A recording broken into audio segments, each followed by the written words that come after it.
সন্ত শিরোমণি রবিদাস মহারাজের ৬৫০তম জন্মবার্ষিকী উপলক্ষে বিজেপির রামনগর মণ্ডলের উদ্যোগে আজ আগরতলার আখাউড়া রোড স্থিত রামকৃষ্ণ শারদেশ্বরী মঠে এক যজ্ঞানুষ্ঠানের আয়োজন করা হয়। উপস্থিত ছিলেন মুখ্যমন্ত্রী doctor Manik Saha, mayor Dipak Majumdar, deputy mayor Monika Das Dutta সহ অন্যরা। রাজ্যের শান্তি, সমৃদ্ধি এবং সকলের মঙ্গল কামনা করে যজ্ঞে আহুতি প্রদান করা হয়েছে।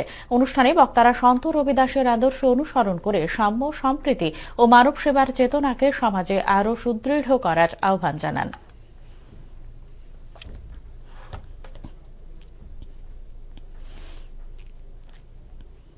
যিনি এই সামাজিক ন্যায়ের জন্য এবং যিনি এই জাতপাতের ঊর্ধ্বে উঠে গিয়ে যেভাবে কাজ করেছেন, একজন সমাজ সংস্কারক হিসেবে, কবি হিসাবে এবং আধ্যাত্মিক দিক দিয়ে এত উন্নত মানের একজন ব্যক্তি ছিলেন, যার সম্পর্কে আমরা অনেকে জানি না।